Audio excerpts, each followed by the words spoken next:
అమరావతి మహిళలపై అసభ్య వ్యాఖ్యల కేసులో జర్నలిస్టు కృష్ణంరాజును తుళ్లూరు పోలీసులు కస్టడీకి తీసుకున్నారు. మరింత సమాచారం మా ప్రతినిధి చంద్రశేఖర్ అందిస్తారు. చంద్రశేఖర్, జర్నలిస్టు కృష్ణంరాజు పోలీస్ కస్టడీకి సంబంధించి వివరాలేంటి? స్వప్న, అమరావతి ప్రాంతం పైన అక్కడ మహిళలపైన తీవ్ర స్థాయిలో మురికి వ్యాఖ్యలు చేసినటువంటి వ్యవహారంలో విశ్లేషకులైనటువంటి కృష్ణంరాజుని పోలీసులు ఇవాళ తమ కస్టడీలోకి తీసుకున్నారు. ఈ కేసులో ఆయన రోజుల క్రితం అరెస్ట్ చేసినటువంటి పోలీసులు కోర్టులో ప్రవేశపెట్టగా ఆయనకు రిమాండ్ విధించింది.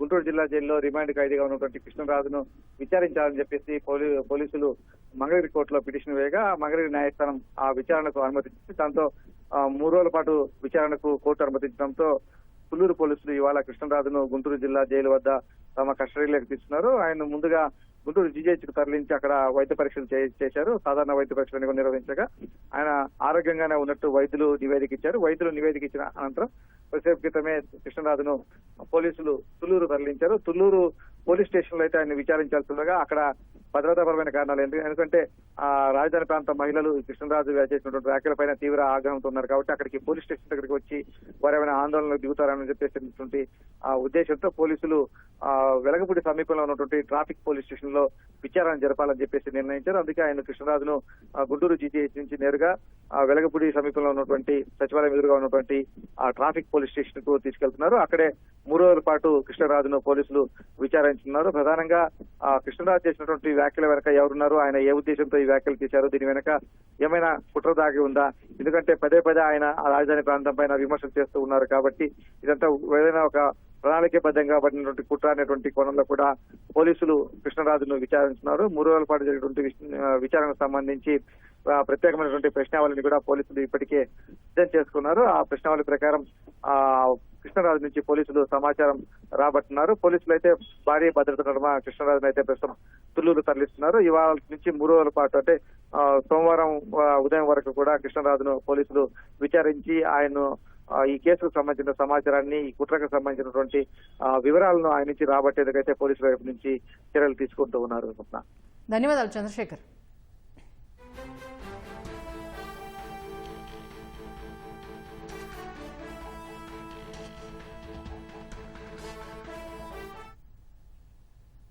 రాష్ట్రంలో గంజాయి బ్యాచ్ల ఆగడాలు శృతిమించుతున్నాయి. పశ్చిమ గోదావరి జిల్లా భీమవరంలో గంజాయి బ్యాచ్ వీరంగం సృష్టించింది. మద్యం మత్తులో కళాశాల బస్సుపై దాడి చేశారు. గురువారం సాయంత్రం మావుళ్లమ్మ జాతర ఊరేగింపు సందర్భంగా పోలీసు బొమ్మ సెంటర్ వద్ద ట్రాఫిక్ నిలిచిపోయింది. ట్రాఫిక్లో ఇరుక్కున్న బస్సులోని అమ్మాయిలతో గంజాయి సేవించిన ఆకతాయిలు వెకిలి చేష్టలు చేశారు. కాగితం ముక్కల్ని బస్సులోకి విసిరారు. బస్సులో ఉన్న ఒక విద్యార్థి వీరిని ప్రశ్నించగా అతనిపై ఓ ఆకతాయి దాడి చేశాడు. మరో విద్యార్థి వచ్చి అతన్ని బస్సులోకి తీసుకెళ్తూ ఉండగా ఆకతాయిలు వెంటపడి మరోసారి దాడి చేశారు. స్థానికులు కలుగు చేసుకోవడంతో ఆకతాయిలు అక్కడి నుంచి జారుకున్నారు. ఈ ఘటన స్థానిక సీసీ కెమెరాలో రికార్డు కావడంతో సామాజిక మాధ్యమాల్లో వైరల్గా మారింది. ఆకతాయిలపై చర్యలు తీసుకుంటామని, వారిని గాలించేందుకు ప్రత్యేక బృందాలను ఏర్పాటు చేసినట్టు పోలీసులు తెలిపారు.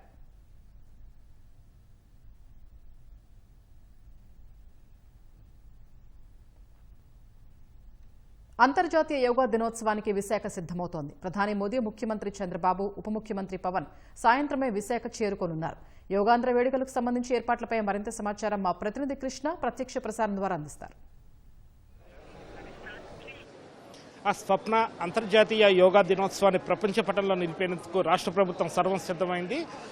ప్రధాని నరేంద్ర మోదీ సాయంత్రం విశాఖకు రానున్నారు. అలాగే ముఖ్యమంత్రి చంద్రబాబు కూడా అంతకంటే ముందుగా వచ్చి ప్రధానికి స్వాగతం పలుకుతారు. కొద్దిసేపటి క్రితమే మంత్రి నారా లోకేష్ విశాఖ చేరుకోవడం కూడా జరిగింది. అలాగే రాష్ట్ర గవర్నర్, ఉప ముఖ్యమంత్రి పవన్ కళ్యాణ్ ఇలాగా ప్రముఖులంతా కూడా విశాఖ చేరుకోనున్నారు. ఈ సాయంత్రానికి రేపు ఉదయం 6 గంటల నుంచే ఈ కార్యక్రమాన్ని ఘనంగా నిర్వహించేందుకు సిద్ధమయ్యారు. దాదాపు 3 నుంచి 5 లక్షల మంది ఈ యోగాంధ్ర కార్యక్రమంలో పాల్గొనేలాగా మొత్తం ఏర్పాట్లన్నీ చేశారు.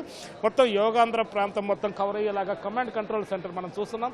మొత్తం నగరం అంతా సీసీటీవీ కెమెరాలు ఏర్పాటు చేసి నగరాన్ని మొత్తం అడుగడుగు ప్రతి క్షణం 24 గంటలు కూడా ఇక్కడ పోలీసు ఉన్నతాధికారులు అలాగే ఒక వ్యవస్థనే ఏర్పాటు చేసి మొత్తం పర్యవేక్షిస్తున్నారు. మరి దీనికి సంబంధించి మరిన్ని వివరాలు వెల్లడించేందుకు మనతో హోంశాఖ మంత్రి అనిత ఉన్నారు. ఆవిడని అడిగి మరిన్ని వివరాలు తెలుసుకుందాం. మేడం చెప్పండి, మొత్తం భద్రతా పరంగా ఎలాంటి ఏర్పాట్లు చేస్తున్నారు, ఏంటి? యాక్చువల్గా మనందరికీ కూడా ఒక ప్రైడ్ అండి. ఈరోజు international yoga day, 11th yoga డేని ఈరోజు ప్రధానమంత్రి గారు మన ఆంధ్రప్రదేశ్ని వేదికగా మార్చుకోవడం, దట్టు విశాఖపట్నాన్ని వేదికగా మార్చుకోవడం అనేది మా అందరి అదృష్టం కింద, మనందరి అదృష్టం కింద భావించాలి. దీనిలో ఎటువంటి ఇబ్బందులు కలగకుండా, వచ్చిన వీవీఐపీస్కి ఎటువంటి అసౌకర్యాలు కలగకుండా, భద్రత విషయంలోనే కానీ ఏ విషయాల్లోనే కానీ, అదేవిధంగా సామాన్యమైన ప్రజలు ఎవరైతే వచ్చి యోగా చేయడానికి సన్నద్ధమై వచ్చి రిజిస్ట్రేషన్ చేయించుకుని వస్తున్నారో వాళ్ళందరికీ కూడా ఎటువంటి ఇబ్బంది కలగకుండా కమాండ్ కంట్రోల్ రూమ్ ఏర్పాటు చేయడమే కాకుండా, ఇక్కడ ఇంచుమించుగా ఒక ఐపీఎస్ ఆఫీసర్స్, అదేవిధంగా సీనియర్ ఆఫీసర్స్, టెక్నికల్ టచ్ ఉన్న వాళ్ళు వీళ్ళందరూ కూడా కమాండ్ కంట్రోల్ రూమ్లో కూర్చొని 24/7 గత 3 రోజుల నుంచి వాళ్ళు పర్యవేక్షిస్తున్నారు. At the same time coming 24 hours కూడా 24/7 పనిచేసే కమాండ్ కంట్రోల్ రూమ్ ఇది.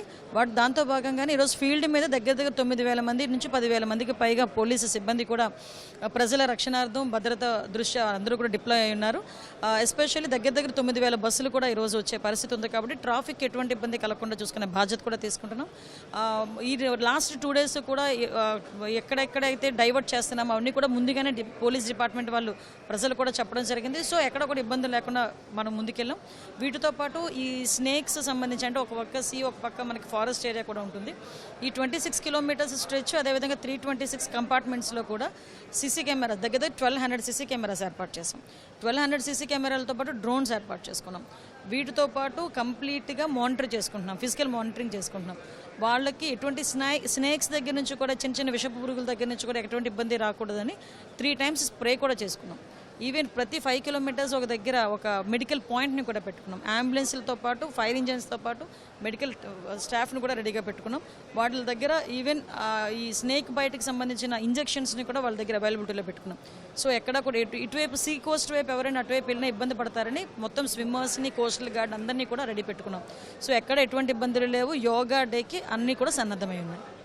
ఒకవైపు అటు పోలీస్ డిపార్ట్మెంట్తో పాటు మీ పరిధిలో ఇంకా డిజాస్టర్ రెస్పాన్స్, అలాగే విపత్తు నిర్వహణ, అలాగే సెంట్రల్ ప్రధాని మోడీ పర్యటన కాకుండా కేంద్ర బలగాలతో కూడా సమన్వయం చేసుకోవాలి. దీనికి సంబంధించి ఎట్లా ఏర్పాట్లు, అంటే ఒకవేళ వాతావరణం అనుకూలించకపోయినా ఎట్లాంటి ప్రత్యామ్నాయ ఏర్పాట్లు అవి చేస్తారు? వాతావరణం అనుకూలించకపోతే ఇక్కడ మనకి ఏయూ దగ్గర 30,000 మెంబర్స్ పెట్టేటట్టుగా ఆల్రెడీ అక్కడ అన్ని కూడా ఆల్టర్నేట్ అరేంజ్మెంట్స్ కూడా చేయడం జరిగింది. అక్కడ కూడా కొంతమంది పోలీసుని కూడా డిప్లాయ్ చేయడం జరిగింది. యాజ్ ఆఫ్ నో ఆ భగవంతుని దయ మా గవర్నమెంట్ మీద ఉంది కాబట్టి ఎటువంటి ఇబ్బందులు కలవగానే మేము అనుకుంటున్నాం. ఇన్ కేస్ కలిగినా కూడా ఆల్టర్నేట్ అరేంజ్మెంట్స్ కూడా చేసాం. అక్కడ కూడా ఎటువంటి ఇబ్బంది లేదు. సో యాజ్ ఆఫ్ నో స్మూత్గా వెళ్తుంది. చుట్టుపక్కల జిల్లాలకు సంబంధించి మొత్తం ఎంతమంది పోలీసులను పర్యవేక్షించారు? అటు సరిహద్దు ప్రాంతాల్లో ట్రాఫిక్ అది ఆకుండా హైవేల మీద కానీ రహదారుల మీద?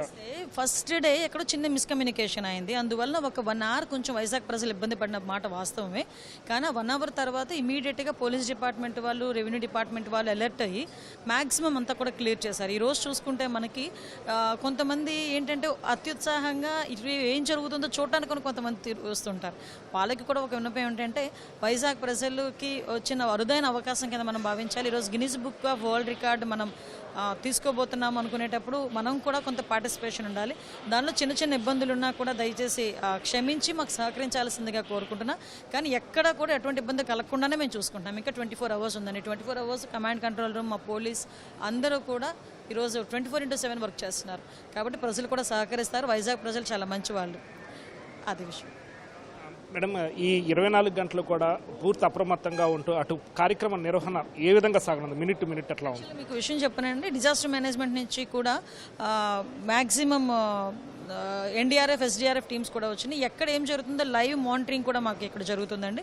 కాబట్టి ఎవరికి కూడా ఎటువంటి ఇబ్బంది లేకుండా చూసుకునే బాధ్యత తీసుకుంటాం. కంటిన్యూ 24/7 ఇక్కడే మాకు లైవ్ మానిటరింగ్ జరుగుతుంది. ఏ కంపార్ట్మెంట్లో ఎంతమంది ఉన్నారు, ఎంతమంది వెళ్తున్నారో, ట్రాఫిక్ ఎంతవరకు, ఎక్కడెక్కడ ట్రాఫిక్ ప్రాబ్లమ్స్ ఉన్నాయి, అంటే ఓవరాల్గా సిటీ మొత్తం మీద 2,350 కెమెరాస్ ప్లస్ ఈ 1,200 కెమెరాస్ ఇవన్నీ కూడా అనుసంధానం చేసుకుని కమాండ్ కంట్రోల్ రూమ్ పెట్టుకున్నాం.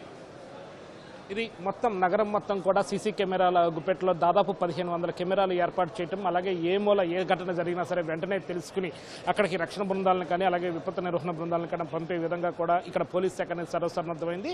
మొత్తంగా మరి కాసేపట్లోనే ముఖ్యమంత్రి చంద్రబాబు కూడా ఉండవల్లిలో ఆయన నివాసం నుంచి బయలుదేరనున్నారు. ఆయన 4 గంటలకల్లా బయలుదేరి ఇక్కడ సాయంత్రానికల్లా చేరుకుంటారు. ముఖ్యమంత్రి కోసం కూడా అటు విశాఖ కలెక్టరేట్లో ప్రత్యేక ఏర్పాట్లు చేశారు. ఈ రాత్రికి ఆయన బస్సులోనే కూడా ముఖ్యమంత్రి ఉండన్నారు. వచ్చి రాగానే ఉన్నతాధికారులు అలాగే మంత్రులతో కూడా సమీక్ష నిర్వహించి మొత్తం నిర్వహణ పట్ల ఆయన మొత్తం సర్వసన్నద్ధం కానున్నారు. అలాగే ప్రధాని మోదీ వచ్చే ముందుగానే ముఖ్యమంత్రి చంద్రబాబు నగరానికి చేరుకోనున్నారు. మోదీ వచ్చే సమయానికి ఆయన వెళ్ళి ప్రధానమంత్రిని రిసీవ్ చేసుకోవటం, అలాగే గవర్నర్తో పాటు ముఖ్యమంత్రి, ఉప ముఖ్యమంత్రి, మంత్రి నారా లోకేష్ అలా వీఐపీలు కూడా ఆయన స్వాగతం పలకడం వంటి కార్యక్రమాలు జరగనున్నాయి. ఆ తర్వాత మొత్తం ఉదయం 6 గంటలకల్లా కూడా మొత్తం అంతా యోగాంధ్ర నిర్వహించే కార్యక్రమం వేదిక వద్దకు చేరుకుని అక్కడ మొత్తం కార్యక్రమం విజయవంతం చేసేలాగా పూర్తిస్థాయి ఏర్పాట్లను రాష్ట్ర ప్రభుత్వం చేసింది. ఇది ఇక్కడ తాజా పరిస్థితి. కెమెరా పర్సన్ నరేష్తో విఎస్ కృష్ణ, ఈటీవీ న్యూస్, విశాఖపట్నం నుంచి. Over to studio. రైట్, ధన్యవాదాలు కృష్ణ.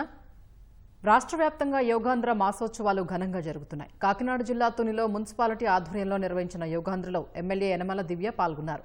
ప్రజలతో కలిసి యోగాసనాలు వేశారు. విశాఖలో జరగనున్న 11వ అంతర్జాతీయ యోగా దినోత్సవం విజయవంతం కావాలని ఎంపీ కలిశెట్టి అప్పలనాయుడు అరసవల్లి సూర్యనారాయణ స్వామి ఆలయంలో ప్రత్యేక పూజలు చేశారు.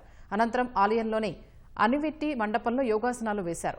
విశాఖలో జరగనున్న యోగాంధ్రకు అల్లూరు జిల్లా పాడేరు ఏజెన్సీ నుంచి వేలాది మంది విద్యార్థుల్ని 495 బస్సుల్లో తరలిస్తున్నారు. ప్రతి గిరిజన పాఠశాల వద్దకు బస్సులు వెళ్లి విద్యార్థుల్ని విశాఖకు తీసుకెళ్తున్నాయి. ఒంగోలు మినీ స్టేడియంలో యోగాంధ్ర సన్నాహక కార్యక్రమం జరిగింది. ఎమ్మెల్యేలు దామచర్ల జనార్దన్, విజయ్ కుమార్, కలెక్టర్ తమీం అన్సారియా కార్యక్రమంలో పాల్గొని యోగాసనాలు వేశారు.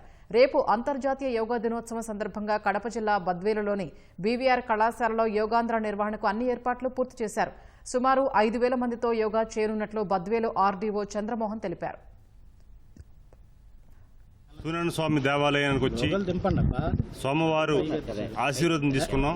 రేపు ప్రధానమంత్రి గారు, సీఎం గారు ఆధ్వర్యంలో విశాఖ నగరంలో ప్రపంచ యోగా దినోత్సవాన్ని మనం జరుపుకుంటున్నాం. సోమవారం ఆశీస్సులతో అది విజయవంతం అవ్వాలని గౌరవ ముఖ్యమంత్రిగా చంద్రబాబు నాయుడు గారు ఏది సంకల్పించారో అది పరిపూర్ణం కావాలని, దీనికి సహకరించిన నరేంద్ర మోడీ గారు ఆరోగ్యం బాగుండాలని, అలాగే ఉప ముఖ్యమంత్రి గారు పవన్ కళ్యాణ్ గారు ఆరోగ్యం బాగుండాలని, నారా లోకేష్ గారు, మా మంత్రి మండలి కానీ లేకపోతే ఎమ్మెల్యేలు, ఎంపీలు, అలాగే ఈ రాష్ట్ర ప్రధానికం, భారతీయులు అందరికి కూడా ఆరోగ్యాలు కలగాలని మనస్ఫూర్తిగా సోమవారాన్ని వేడుకున్నాం. రాష్ట్రాన్ని ఆరోగ్యాంధ్రగా మార్చాలన్న లక్ష్యంతో యోగాను ఓ ఉద్యమంలా ముందుకు తీసుకెళ్తున్నామని మంత్రి సత్యకుమార్ అన్నారు. నభూతో నా భవిష్యత్ అనేలా యోగాంధ్రను నిర్వహిస్తున్నట్లు తెలిపారు. అనేక రికార్డులు సృష్టించేలా విశాఖ వేదికగా రేపు యోగా దినోత్సవాన్ని నిర్వహిస్తామన్నారు. యోగా వేడుకల ఏర్పాట్లో మినిట్ టు మినిట్ ఏం చేయబోతున్నారనే అంశాన్ని ఈటీవీతో పంచుకున్నారు. అంతర్జాతీయ యోగా డే నిర్వహణకు రాష్ట్రం సర్వం సిద్ధమైంది. విశాఖ వేదికగా ఈ మెగా ఈవెంట్ను ఒక రికార్డు స్థాయిలో నిర్వహించేందుకు సర్వం సిద్ధమైంది. మరికొద్ది గంటల్లోనే ప్రధాని నరేంద్ర మోదీ రాష్ట్రానికి రానున్నారు. ముఖ్యమంత్రి చంద్రబాబు ఆయన సాదరంగా ఆహ్వానం పలకనున్నారు. ఈ వేడుక ఎలా జరగనుంది, ఏంటి అని వెల్లడించేందుకు మనతో సంబంధిత శాఖ మంత్రి సత్యకుమార్ యాదవ్ ఉన్నారు. ఆయన అడిగి మరిన్ని వివరాలు తెలుసుకుందాం. సార్, మరికొన్ని గంటల్లోనే ప్రారంభమయ్యే ఈ వేడుక నిర్వహణకు ఏర్పాట్లు అవి ఎలా పూర్తయ్యాయి, ఎలా జరగనుంది ఈ వేడుక అనేది? చాలా ప్రతిష్టాత్మకంగా జరగనుంది. నభూతో నా భవిష్యత్ అన్న చందంగా జరగనుంది. దీనికోసం ప్రత్యేకంగా గౌరవ ముఖ్యమంత్రి చంద్రబాబు నాయుడు గారు ఏర్పాట్లు చేశారు. ఇవాళ సాయంత్రం ప్రధానమంత్రి గారు వస్తున్నారు. రేపు ఉదయం 6:30 ప్రాంతంలో సమావేశం ప్రారంభమవుతున్నాయి. ఉపన్యాసాలు ఉంటాయి. లోకేష్ గారు, పవన్ కళ్యాణ్ గారు, ముఖ్యమంత్రి గారు, తర్వాత 15 నిమిషాల పాటు ప్రధానమంత్రి గారి ఉపన్యాసం కూడా ఉంటుంది. దాని తర్వాత 7 నుంచి 7:40 దాకా యోగా కార్యక్రమాలు. వీటిలో చాలా విస్తృత ఏర్పాట్లు చేయడం జరిగింది. 4 రోజులుగా ప్రజల పట్ల యోగా వల్ల జరిగే లాభాల గురించి, ఆరోగ్యం పైన దాన్ని చూపే ప్రభావం గురించి, సానుకూల ప్రభావం గురించి అవగాహన కల్పించట్లోనూ, ప్రజల్లో భాగస్వాములు చేయడంలోనూ గౌరవ ముఖ్యమంత్రి గారు ముందుండి ఇవాళ ఈ ఉద్యమాన్ని, ఈ యోగాంధ్రని ఒక ఉద్యమంలాగా ముందుకు తీసుకెళ్తున్నారు. దానికి కారణంగానే ఇవాళ దాదాపు రేపు 5 లక్షల మంది దాకా కూడా ఈ కార్యక్రమంలో ఒకే సింగిల్ వెన్యూలో యోగా కార్యక్రమంలో పాల్గొనే అవకాశం ఉంది. అదే కాకుండా 2 కోట్ల మంది పైగా రాష్ట్ర వ్యాప్తంగా కూడా దాదాపు 1,29,000 వివిధ లొకేషన్స్లో కూడా ఈ యోగా కార్యక్రమాల్లో పాల్గొంటున్నారు. అంటే రాష్ట్రం యావత్తుని భాగస్వాములు చేస్తూ ఈ 11వ అంతర్జాతీయ యోగా దినోత్సవాన్ని చాలా ప్రతిష్టాత్మకంగా నిర్వహించాలనే ఆలోచన ముఖ్యమంత్రి గారిది. దానికి అనుకూలంగా కూడా ఏర్పాట్లు జరుగుతున్నాయి. ఇవాళ సాయంత్రం 4 గంటలకి ఈ ఏఎస్ఆర్ జిల్లాకు సంబంధించిన 25,000 మంది గిరిజన విద్యార్థులు ఒక విన్యాసం చేయబోతున్నారు. సూర్య నమస్కారాలని 108 సార్లు చేయబోతున్నారు. ఇది గిన్నిస్ బుక్ ఆఫ్ వరల్డ్ రికార్డ్స్లో ఇవాళ నమోదు కానుంది. అదేవిధంగా రేపు గతంలో గిన్నిస్ బుక్ ఆఫ్ వరల్డ్ రికార్డ్స్లో సింగిల్ వెన్యూలో 1,53,000తో సూరత్లో జరిగితే ఇవాళ అది 5 లక్షల మంది దాకా, దాదాపు 3.5 లక్షల నుంచి 5 లక్షల మంది దాకా కూడా పాల్గొని వచ్చిన అంచనా ఉంది. ఇది కూడా ఒక ప్రపంచ రికార్డు అవుతుంది. ఈ రకంగా అనేక రకాల రికార్డులు ఇప్పటికే బద్దలు చేయడం కూడా జరిగింది. ఉదాహరణకి ఎన్టీఆర్లో ఫ్లోటింగ్ యోగా నిర్వహించడం ద్వారా ఒక Guinness book of world records break చేయడం జరిగింది. అదేవిధంగా దాదాపు 100కు పైగా ఈ ఆధ్యాత్మిక లేదా పర్యాటక కేంద్రాల్లో కానీ లేదా చారిత్రక నేపథ్యం ఉన్న ప్రాంతాల్లో కానీ యోగా నిర్వహించడం, టీమ్ బేస్డ్ యోగా గత నెల రోజులుగా నిర్వహిస్తుండడం, దాంట్లో అనేక మంది ఇవాళ అన్ని వర్గాలకు సంబంధించిన వాళ్ళు పాల్గొంటున్నారు. అంటే ప్రధానంగా దీన్ని ఒక రోజుకు మాత్రం పరిమితం కాకుండా యోగాని జీవన విధానంలో ఒక అంతర్భాగం చేయాలనే ఉద్దేశంతో నిర్వహించడం జరుగుతుంది. ప్రపంచవ్యాప్తంగా యోగాకి ప్రాచుర్యం కల్పించి దాదాపు 170 దేశాలు వీటిని పాల్గొనేలాగా చేస్తున్న ఘనత ప్రధాని నరేంద్ర మోడీ గారికి దక్కితే ఇవాళ రాష్ట్రం మొత్తం ఏకం చేసి యోగా కార్యక్రమాల్లో పాల్గొనేలాగా చేసి ఒక యోగాంధ్ర నిర్మాణం, తద్వారా ఒక ఆరోగ్యాంధ్రప్రదేశ్ నిర్మాణం, తద్వారా ఒక స్వర్ణాంధ్ర నిర్మాణం కోసం గౌరవ ముఖ్యమంత్రి గారు ప్రయత్నం చేస్తున్నారు. సరే, ఇప్పటికీ ఇంకా ఔత్సాహికులు ఎవరైనా సరే మేము వచ్చి పార్టిసిపేట్ చేద్దామంటే వాళ్ళకి ఎలాంటి అవకాశాలు ఉన్నాయి, ఏంటి? ఉన్నాయి. ఎందుకంటే పోయిన నెల 21వ తేదీ రిజిస్ట్రేషన్ ప్రారంభించాం. లక్ష్యం 2 కోట్లు అయితే నిన్నటికి అది 2,39,97,000కి చేరింది. కాబట్టి అంటే మేము ఊహించిన దానికన్నా ప్రజల నుంచి స్పందన ఎక్కువగా ఉంటుంది. ఎవరైనా సరే రిజిస్ట్రేషన్ చేసుకోవడానికి ఉంది, యాప్లోకి వెళ్ళేసి QR కోడ్ ఉంటుంది, దాన్ని స్కాన్ చేసి దీంట్లో రిజిస్టర్ చేసుకోవడానికి అవకాశం ఉంది. వాళ్ళందరూ కూడా వచ్చి పాల్గొనడానికి ఉంది. కానీ QR కోడింగ్ ద్వారా వారిని రేపు ప్రతి ఒక్కరిని కూడా మళ్ళీ నమోదు చేయడం జరుగుతుంది. దానికోసం కూడా ఒక విస్తృతమైన ఏర్పాటు చేయడం జరిగింది. 326 కంపార్ట్మెంట్లను తయారు చేయడం జరిగింది. ఒక్కొక్క కంపార్ట్మెంట్లో దాదాపు 1000 మంది ఉంటారు. దానికి విస్తృతంగా ఏర్పాట్లు, వాళ్ళు ఉండడానికి, వెళ్ళడానికి, రావడానికి, కాలకృత్యాలు తీర్చుకోవడానికి కూడా టాయిలెట్ల దగ్గర నుంచి ప్రతి చిన్న విషయంలో మైన్యూట్ డీటెయిలింగ్కి వెళ్ళి, కాబట్టి అన్ని విధాలు కూడా జాగ్రత్తలు తీసుకుంటూ యోగా కార్యక్రమం రేపు విజయవంతం చేయాలని దిశగా ప్రయత్నం చేస్తూ ప్రజల సహకారం దానికి సంపూర్ణంగా ఉంది. ఇది యోగాంధ్ర నిర్వహణపై మంత్రి సత్యకుమార్ యాదవ్ స్పందన. కెమెరా పర్సన్ నరేష్తో విఎస్ఎన్ కృష్ణ, ఈటీవీ న్యూస్, విశాఖ నుంచి. యోగాంధ్ర కార్యక్రమం ఏర్పాట్లపై అధికారులతో మంత్రులు నారాయణ, రాంప్రసాద్ రెడ్డి సమావేశమయ్యారు. కార్యక్రమానికి తరలివచ్చే ప్రజల కోసం బస్సుల ఏర్పాటుపై చర్చించారు. 3,200 ఆర్టీసీ బస్సులు, 4,100 ప్రైవేటు బస్సుల్లో ప్రజలు బీచ్ రోడ్డుకు తరలిరానున్నారు. బస్సుల రాకపోకలు, పార్కింగ్పై ఎప్పటికప్పుడు తెలుసుకునేలా ప్రత్యేక యాప్ రూపొందించారు.